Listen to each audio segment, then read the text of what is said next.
ఓం నమః శివాయ శ్రీమాత్రే నమః. మిత్రులకి, శ్రీభిలాషులకి అలాగే నన్ను ఇంతగా ఆదరిస్తున్న యూట్యూబ్ ప్రేక్షకులందరికీ కూడా పేరు పేరు ధన్యవాదాలు. మిత్రులారా, మీ అందరికీ పరాదేవత ఎల్లవెల్లలా మీతో ఉండి మీ మనోవాంఛ నెరవేర్చాలని మనస్ఫూర్తిగా కోరుకుంటున్నాను. మీ అందరికీ రథసప్తమి శుభాకాంక్షలు. 2026 సంవత్సరంలో రథసప్తమి జనవరి 25 ఆదివారం నాడు వస్తుంది. మనకి శాస్త్ర ప్రకారం మాఘ శుక్ల సప్తమి రోజునే సూర్యోదయ సమయం ఏదైతే ఉంటుందో ఆ సమయంలో తిథి ఉంటే అత్యంత ముఖ్యమైన సమయంగా చెప్తారు. దీనినే అరుణోదయ వేళ అంటారు. జనవరి 25న సూర్యోదయానికి ముందే ఈ తిథి ప్రారంభమైంది. ఇది రోజంతా ఉంటుంది. కాబట్టి ఈరోజు ఈ పండగ జరుపుకోవడం శాస్త్రబద్ధం.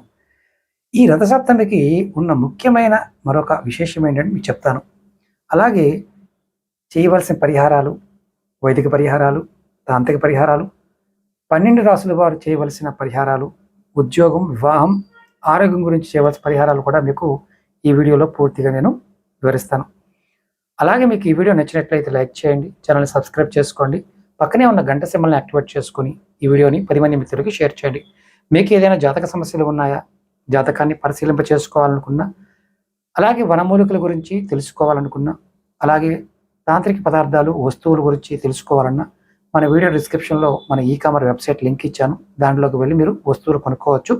జాతక పరిశీలన చేయించుకోవాలి అనుకునేవారు 9445093655 ఈ నెంబర్కి కాంటాక్ట్ చేసి అపాయింట్మెంట్ తీసుకోవచ్చు. మిగతా డీటెయిల్స్ కూడా వీడియో డిస్క్రిప్షన్లో ఇవ్వడం జరిగింది. మన యూట్యూబ్ ఛానల్ లింక్స్ అంటే ఇతర ఛానళ్ళు కూడా ఉన్నాయి మనవి, ఆ లింక్స్ కూడా ఇచ్చాను. వాట్సాప్ అలాగే ఫేస్బుక్ లింక్స్ కూడా ఇవ్వడం జరిగింది. ఇంట్రెస్ట్ ఉన్న వాళ్ళు జాయిన్ అవ్వచ్చు. అలాగే ఈ సంవత్సర ప్రత్యేకత ఏంటంటే ఆదివారం సూర్యభగవానుడికి చాలా ఇష్టమైన సమయం. ఈ రథసప్తమి ఆదివారం రావడం అనేది దీన్ని భాను సప్తమి, అలాగే ఆదిత్య సప్తమి అని కూడా పిలుస్తారు. ఈ రోజు చేసే దాన ధర్మాలు, అలాగే జపము, తపస్సు చేసే వారికి అక్షయ ఫలితాన్ని ఇస్తుంది అనేది శాస్త్రం చెప్పే మాట. అంటే శాస్త్రంలో ఉన్న వచనం ఇది, నమ్మకం కూడా. అలాగే ఈ రథసప్తమి రోజు పాటించవలసిన ముఖ్యమైన విధి విధానాలు చెప్తాను. ఉదయాన్నే అరుణోదయ స్నానం అంటాం. అంటే సూర్యోదయానికి ముందే నదీ స్నానం లేదా తలస్నానం చేయటం చాలా ఉత్తమం. అలాగే జిల్లేడాకులు తలపైన, భుజాలపైన అంటే 7 జిల్లేడాకులు పెట్టుకోవడం, అంటే దీన్ని అర్కపత్రాలు అంటారు. స్నానం చేయడం వల్ల ఈ పండగ ప్రత్యేకంగా చెప్పుకోవచ్చు. ఇది ఆరోగ్యానికి, చర్మ వ్యాధుల నివారణకి మంచిదని శాస్త్రం చెప్తుంది. అలాగే చిక్కుడు పందిరి అంటే రథం వేస్తాం. చిక్కుడుకాయలతో చిన్న రథం చేసి, అంటే దాన్ని సూర్య భగవానుడికి పూజించడం కూడా ఒక ఆచారం. అలాగే ముఖ్యంగా పరమాన్నం, సూర్యరశ్మి తగిలేలా ఆవు పిడకలతో మంట చేసి కొత్త పాత్రలో పాలు పొంగించి పరమాన్నం వండి సూర్య భగవానికి నివేదించడం. అలాగే రథసప్తమి ప్రాముఖ్యత ఏంటి? వైదిక మార్గంలో సూర్యుడిని ప్రత్యక్ష నారాయణ అని పిలుస్తారు. ఉత్తరాయణ పుణ్యకాలంలో సూర్యుడు తన రథాన్ని ఉత్తర దిశగా మళ్లించే దిశని ఈరోజు మనకు శాస్త్రం చెప్తుంది. ఇది కేవలం మతపరమైన అంటే మతానికి సంబంధించిన పండగే కాదు, వాతావరణంలో వచ్చే మార్పుని కూడా స్వాగతించే పండగ అని కూడా చెప్పవచ్చు. ఈ రథసప్తమి ఎవరైనా సరే పఠించవలసిన సూక్తం ఏదైనా ఉందంటే, లేదంటే పఠించవలసిన మంత్రం ఏదైనా ఉందంటే అది సూర్యాష్టకం లేదా ఆదిత్య హృదయం. ఈ రెండింటిని ఎవరైతే పఠిస్తారో వారికి ఆయుష్, ఆరోగ్యం లభిస్తుంది. అయితే ముఖ్యంగా ఇక్కడ ఈ సంవత్సరం అంటే ప్రస్తుతం ఉన్న సమయం అంటే జనవరి 21 నుండి రాబోయే గ్రహగతులు అంటే మనకి జాతకరీత్యా చాలా ముఖ్యమైన సంధికాలంగా చెప్పవచ్చు. ప్రస్తుత గ్రహస్థితి జనవరి 26 చివరి వారం సూర్యుడు మకర రాశిలో ఉత్తరాయణ పుణ్యకాలంలో ఉంటాడు. ఇది పితృకారకత్వం, ఆత్మబలం, అలాగే ప్రభుత్వ సంబంధిత పనులకు సంబంధించిన సమయం, అనుకూలమైన సమయంగా చెప్పవచ్చు. శని భగవానుడు మీనరాశిలో శని సంచారం వల్ల కొన్ని రాశుల వారికి ఏలునాటి శని ప్రభావం ఉంటుంది. అలాగే గురువు మిథున రాశిలో సంచరిస్తూ ధనము అలాగే జ్ఞానానికి సంబంధించిన విషయాల్లో ప్రభావాన్ని చూపిస్తాడు. రాహుకేతువులు కుంభరాశి అలాగే సింహరాశుల్లో ఉంటారు. వైదిక పరిహారాలు ఏం చేయాలో చెప్తాను. అంటే మనం వైదిక చాలామందికి ఏంటంటే అనుమానం ఉంటాయి, వైదిక పరిహారాలు వేరు, తాంత్రిక పరిహారాలు వేరు. కొంతమంది భయపడుతూ ఉంటారు, మేము గాయత్రి చేస్తాం గురువు గారు, తంత్ర పరిహారాలు చేయలేము అనేవారికి వైదిక పరిహారాలు చేసుకోండి.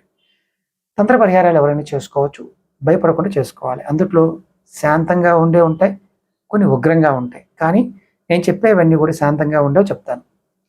మీరు దోష నివారణ కోసం, గ్రహ అనుకూలత కోసం ఇవి ఉత్తమమైన మార్గాలు.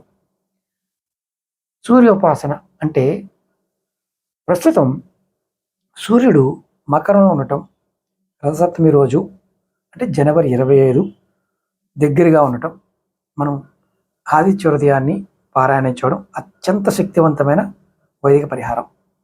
అలాగే శని శాంతి, మీన, కుంభ, మకర రాశుల వారు, అలాగే వృశ్చిక రాశి వారు కూడా వృశ్చిక రాశి వారికి అర్ధాష్టమి శని.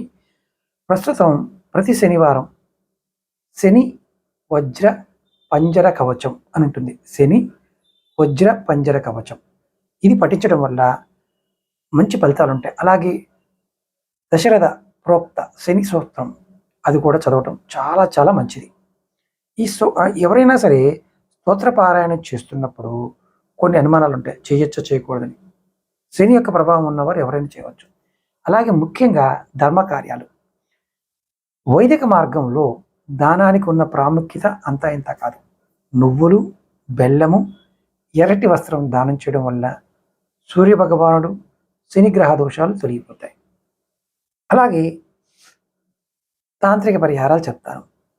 ఇక్కడ తాంత్రిక పరిహారాలు అంటే మంత్రము, యంత్రము, తంత్రాల ద్వారా చేసే స్వాతికమైన పరిహారాలు.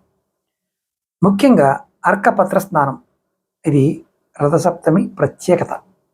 7 జిల్లేడు ఆకులు తీసుకొని తల మీద పెట్టుకొని స్నానం చేయడం ఒక తాంత్రిక ప్రక్రియ.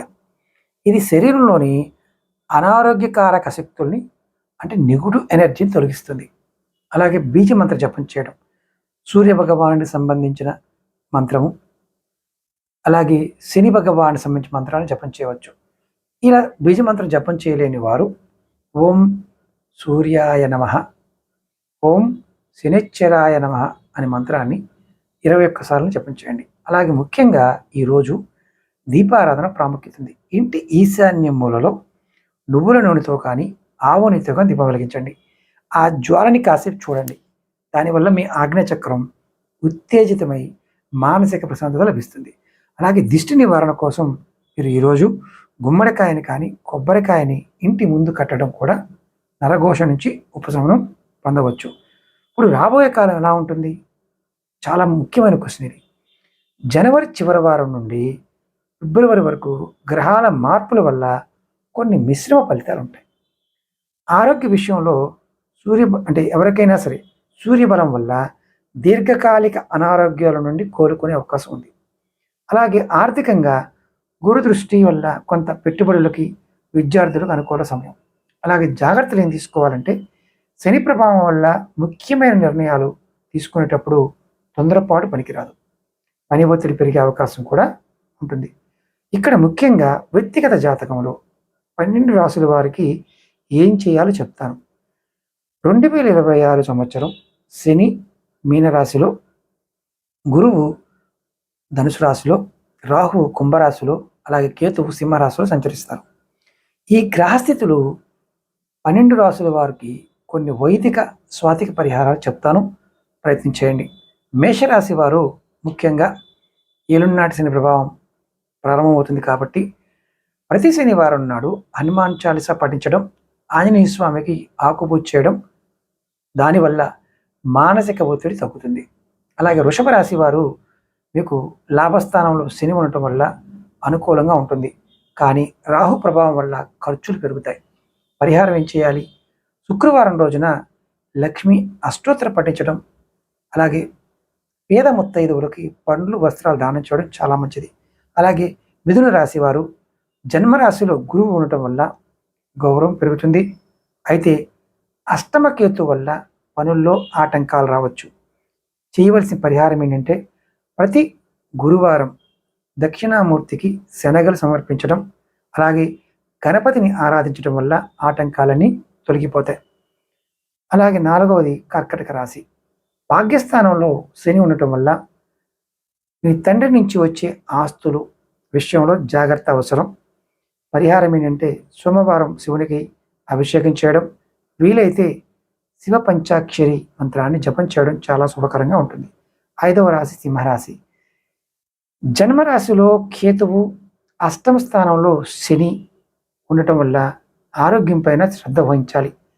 చేయవలసిన పరిహారం ఏంటంటే ప్రతిరోజు కూడా ఆదిత్య హృదయం పఠించడం వల్ల, అలాగే శనివారం నాడు నల్ల నువ్వులు దానం చేయడం వల్ల కష్టాలు తొలుగుతాయి. కన్యా రాశి వారికి సప్తమ శని ప్రభావం వల్ల భాగ్యస్థానం కొంత ఇబ్బందికరంగా ఉంటుంది. అంటే భాగ్యస్వామి వ్యాపారాలు చేసేవారు ఎవరైతే ఉంటారో, అంటే భాగస్వామితో చేసేవారు, వారికి జాగ్రత్తగా ఉండడం అవసరం. అలాగే పరిహారం ఏంటయ్యా, విష్ణు సహస్రనామం చేయడం, అలాగే బుధవారం నాడు శ్రీ వెంకటేశ్వర స్వామిని దర్శనం చేసుకోవడం చాలా మంచిది. తులారాశి వారికి గ్రహస్థితులు మీకు అనుకూలంగా ఉన్నాయి, మరింత అభివృద్ధిలో వస్తారు. ఇంకా అభివృద్ధి పెరగడం కోసం మీరు లలితా సహస్రనామ పారాయణం, శుక్రవారం నాడు అమ్మవారికి కుంకుమార్చన చేయడం చాలా ఐశ్వర్యాన్ని పొందే మార్గాలు తెలుస్తాయి. అలాగే వృశ్చిక రాశి వారికి పంచమ శని ప్రభావం వల్ల సంతానము మరియు విద్య విషయంలో జాగ్రత్త అవసరం. పరిహారం ఏంటంటే సుబ్రహ్మణ్య స్వామిని ఆరాధన, మంగళవారం సుబ్రహ్మణ్య స్వామి అష్టకం చదవడం, దానివల్ల దోష నివారణ జరుగుతుంది. అలాగే ధనుసు రాశి వారికి అర్ధాష్టమ శని ప్రభావం ఉంటుంది కాబట్టి గృహ సంబంధిత సమస్యలు రావచ్చు. మరి చేయవలసిన పరిహారం ఏంటయ్యా, గురువారం నాడు సాయిబాబాని కానీ లేదా దత్తాత్రేయుని దర్శనం చేసుకోవడం, వృద్ధులకి సహాయం చేయడం వల్ల చాలా మేలు జరుగుతుంది. మకర రాశి వారికి ఏలునాటి శని నుండి విముక్తి పొందే సమయం కాబట్టి ఆర్థికంగా స్థిరత్వం లభిస్తుంది. పరిహారం వినాయక ప్రార్థన చేయటం, సంకటనాశన గణేష స్తోత్రం చదవటం వల్ల మీకు మిగిలిన ఆటంకాలు కూడా తొలగిపోతాయి. కుంభరాశి వారికి జన్మరాశిలో రాహువు, 2వ ఇంట్లో శని ఉండటం వల్ల మాట విషయంలో జాగ్రత్తగా ఉండాలి. పరిహారాలు చేయవలసింది ఏంటంటే శనివారం శనిదేవునికి నువ్వుల నూనెతో దీపం వెలిగించడం, రాహుకాలంలో దుర్గాదేవిని పూజించడం వల్ల మేలు జరుగుతుంది. అలాగే మీనరాశి వారికి జన్మశని అంటే ఏలునాటి శని మధ్యకాలం నడుస్తుంది. మానసిక ఆందోళనలు ఉండే అవకాశం ఉంది. పరిహారం ప్రతి శనివారం నాడు శివాలయంలో నువ్వుల నూనెతో అభిషేకం చేయడం, పక్షులకి ధాన్యం వేయడం, ఇలాంటివి చేస్తే చాలా శక్తివంతమైన మీకు ఫలితం లభిస్తుంది. అలాగే మరి నాకు రాశి తెలియదు గురువు గారు అనే వారికి సాధారణ పరిహారం అందరికీ కూడా చేసుకోవచ్చు. ప్రస్తుత కాలమాన పరిస్థితుల దృష్ట్యా ప్రతిరోజు ఉదయం సూర్యునికి నమస్కరిస్తూ ఓం సూర్యాయ నమః అనే మంత్రాన్ని, నామమంత్రాన్ని 12 సార్లు అనడం వల్ల కూడా ఆత్మవిశ్వాసం, ఆరోగ్యం మెరుగుపడతాయి. మీకు ఏదైనా ప్రత్యేకంగా సమస్య అంటే ఉద్యోగము, వివాహము, ఆరోగ్యం, ఈ 12 రాసుల్లో ఉన్నవారికి సంబంధించిన తాంత్రిక మంత్రాలు అలాగే పరిహారాలు కూడా నేను ఇప్పుడు చెప్తాను. 2026 శని మీనంలో, గురువు మిథునంలో ఉండడం వల్ల 12 రాసుల వారు ఉద్యోగం, వివాహం, ఆరోగ్యం కోసం పాటించవలసిన నిర్దిష్టమైన పరిహారాలు చెప్తాను. ఇది 12 రాసుల వారు చేసుకోవాల్సింది. అంటే ఉద్యోగం గురించి, వివాహం గురించి, ఆరోగ్యం గురించి చెప్తాను, ఏం పరిహారాలు చేయాలనేది. మేషరాశి వారు ఆదివారం ఆదిత్య హృదయం పఠించండి, సూర్యునికి అర్ఘ్యం ఇవ్వండి. అలాగే వివాహం కోసం శుక్రవారం లలితా సహస్రనామ పారాయణం చేయండి. ఆరోగ్యం కోసం శని ప్రభావం వల్ల మీకు ఎముకల నొప్పులు రావచ్చు, అంటే బోన్ పెయిన్స్ ఎక్కువ ఉంటాయి. శనివారం నాడు హనుమాన్చాలు చదవటం కానీ వినడం కానీ చేయండి. అలాగే వృషభ రాశి వారికి ఉద్యోగ విషయంలో బుధవారం నాడు గణపతికి గరక పూజ చేయండి, పదోన్నతి లభిస్తుంది. ఉద్యోగ ప్రయత్నంలో ఉన్న వారికి ఉద్యోగం లభించే అవకాశాలు పెరుగుతాయి. వివాహం కోసం పేద ముత్తైదువులకు పసుపు, కుంకుమ, గాజులు దానం చేయండి. ఆరోగ్య విషయంలో మాత్రం నరాల బలహీనత రాకుండా విష్ణు సహస్రనామ పారాయణం చేయడం, వినడం చేయండి. కొంతవరకు మీకు అనారోగ్య సమస్యలు తగ్గుతాయి. మిథున రాశి వారికి ఉద్యోగం పాయింట్ ఆఫ్ వ్యూలో గురువారం దక్షిణామూర్తికి పసుపు రంగులో ఉన్న పువ్వులతో పూజ చేయడం ప్రారంభించండి. వివాహం కోసం స్వయంవర పార్వతీ స్తోత్రం పఠించడం, దీనివల్ల వివాహ ప్రయత్నాలు ఫలిస్తాయి. ఆరోగ్యం కోసం ఆహార నియమాలు పాటించండి. శివాలయంలో అభిషేకం చేయండి. కర్కటక రాశి వారికి ఉద్యోగం పాయింట్ ఆఫ్ వ్యూలో శనివారం నల్ల చీమలకి పంచదార వేయండి, ఆటంకాలు తొలుగుతాయి. అలాగే వివాహ ప్రయత్నంలో ఉన్నవారికి సోమవారం గౌరీ శంకర్ల పూజ, రుద్రాభిషేకం చేయడం కూడా మీకు మంచి ఫలితాన్ని ఇస్తుంది. వివాహం త్వరగా అవడానికి అవకాశాలు మెరుగుపడతాయి. ఆరోగ్య విషయానికి వచ్చేసరికి మానసిక ప్రశాంతత కోసం ప్రతిరోజు 15 నిమిషాలు ధ్యానం చేయండి. సాధారణమైన గాలి తీసుకొని వదలడం, ప్రశాంతంగా కూర్చొని చేయండి. ఖచ్చితంగా మీకు మంచి ఆరోగ్యం ఏర్పడుతుంది. సింహరాశి వారికి ఉద్యోగ విషయంలో అష్టమ శని ప్రభావం ఉంది కాబట్టి శనివారం నువ్వుల నూనెతో దీపం వెలిగించండి. వివాహం కోసం ప్రయత్నం చేసేవారు గురువారం శనగలు దానం చేయడం వల్ల గురుబలం పెరుగుతుంది. ఆరోగ్య విషయానికి వచ్చేసరికి ఉదయం సూర్యరశ్మి తగిలేలా కాస్త శరీరాన్ని చూసుకోండి. మీకు గుండె సంబంధిత జాగ్రత్తలు చాలా అవసరం. మెడికల్ చెకప్ చేయించుకోవడం మంచిది. కన్యా రాశి వారికి ఉద్యోగ ప్రయత్నంలో ఉంటే విష్ణుమూర్తికి తులసిమాల సమర్పించండి. ఆర్థిక లాభాలు కలుగుతుంది, అంటే లాభాలు కలగడానికి అవకాశాలు పెరుగుతాయని చెప్పాలి. అలాగే వివాహ విషయంలో ప్రయత్నం చేసే వారికి సప్తమ శని వల్ల ఆలస్యం కావచ్చు. శనివారం మీరు రావి చెట్టు ప్రదక్షిణ చేయండి, ఒక 3 ప్రదక్షిణలు చేయండి, మంచి ఫలితం ఉంటుంది. అలాగే ఆరోగ్య విషయానికి వచ్చేసరికి దుర్గాదేవి ఆరాధన వల్ల ఆరోగ్య సమస్యలు తొలగిపోతాయి. ఇప్పుడు తులారాశి వారు ఉద్యోగం కోసం శ్రమకు తగిన ఫలితం కోసం మహాలక్ష్మి అష్టకాన్ని పఠించడం, వివాహం కోసం శుక్రవారం నియమంగా ఉండి అమ్మవారికి కుంకుమార్చన చేయండి. ఆరోగ్యం కోసం మీకు కిడ్నీకి సంబంధించి ఉదర సంబంధమైన సమస్యల పట్ల జాగ్రత్తగా ఉండాలి. మీరు మెడికల్ చెకప్ చేయించుకోవడం మంచిది. వృశ్చిక రాశి వారికి ఉద్యోగం విషయంలో మంగళవారం నాడు సుబ్రహ్మణ్య స్వామికి అభిషేకం చేయడం, అలాగే పోటీలో విజయం లభించడానికి అవకాశాలు పెరుగుతాయి. అభిషేకం చేయండి, మీరు పోటీలో విజయం లభిస్తుంది. వివాహ విషయంలో గురు చరిత్ర పారాయణ చేయడం చాలా త్వరగా ఫలితాలని పొందుతారు, అంటే సంబంధం నిశ్చయం అవుతుంది. వృశ్చిక రాశి వారికి ఆరోగ్య విషయంలో రక్తపోటు సమస్యలు రాకుండా ప్రతిరోజు ప్రాణాయామం చేయండి. అలాగే ధనుసు రాశి వారికి ఉద్యోగ విషయంలో గురువారం దత్తాత్రేయుని గుడికి వెళ్ళడం, ప్రసాదం పంచిపెట్టడం చేయండి. వివాహ విషయంలో విష్ణు సహస్రనామ పారాయణం చేయడం అత్యంత శుభకరంగా ఉంటుంది. అంటే మీరు ప్రతిరోజు వివాహం కావాలి అనుకునేవారు ధనుసు రాశి వారు ఖచ్చితంగా ప్రయత్నించేయండి. ఆరోగ్య విషయంలో అర్ధాష్టమి శని ప్రభావం వల్ల మీకు ఊపిరితిత్తులు, చెస్ట్కు సంబంధించిన జాగ్రత్తలు తీసుకోవాలి. మకర రాశి వారు ఉద్యోగ విషయంలో శని దోషం తగ్గుతుంది. అలాగే వినాయకుడికి కుడుములు నైవేద్యంగా పెట్టడం వల్ల. వివాహ విషయంలో పార్వతీదేవిని ఆరాధించండి, పసుపు కొమ్ముల్ని దానం చేయండి. అనారోగ్య విషయంలో పాదాల నొప్పులు తగ్గేందుకు శనివారం నాడు నువ్వుల నూనె మర్దన చేసుకోండి. కుంభరాశి వారు ఉద్యోగ ప్రయత్నంలో ఉన్నవారు ప్రతి శనివారం శని గాయత్రి మంత్రం 19 సార్లు జపం చేయండి. అలాగే వివాహ విషయంలో రాహు జన్మలో ఉన్నాడు కాబట్టి సుబ్రహ్మణ్య స్వామిని ఆరాధన వల్ల కుజదోషము రాహుదోషం కూడా తగ్గుతాయి. ఆరోగ్య విషయంలో నిద్రలేమి సమస్య రాకుండా జాగ్రత్త పడాలి. మీ పడక గదిలో సాంబ్రాణి ధూపం వేస్తూ ఉండండి. అలాగే మీనరాశి వారు ఉద్యోగ విషయంలో జన్మశని వల్ల పని భారం పెరుగుతుంది. అలాగే హనుమాన్ చాలీసా ప్రతినిత్యం పఠించడం చాలా అవసరం. వివాహ విషయంలో గురువారం నాడు అరటి చెట్టు, అంటే మీరు ఇంటి దగ్గర కానీ ఎక్కడైనా బయట అరటి చెట్టు ఉంటే నీరు పోసి ప్రదక్షిణ చేయండి, త్వరగా వివాహం అవుతుంది. ఆరోగ్య విషయంలో శివ పంచాక్షరి మంత్రం ఓం నమ శివాయ మంత్రాన్ని జపం చేయడం వల్ల కూడా దీర్ఘకాలిక వ్యాధులు తగ్గుతాయి. ఇప్పుడు మరి నాకు రాసి లేదు గురువు గారు అనే వారికి కూడా సాధారణ పరిహారాలు చెప్తాను. తెలియని వారు పక్షులకి ఆహారం, ప్రతిరోజు పక్షులకి గింజల్ని లేదా నీరు పెట్టడం నవగ్రహ దోషాలు తొలుగుతాయి. అలాగే దీపారాధన సాయంత్రం సమయంలో మీ ఇంటిలో నువ్వుల నూనెతో దీపం వెలిగించి ఓం నమో నారాయణ అనే మంత్రాన్ని 108 సార్లు స్మరించుకోండి.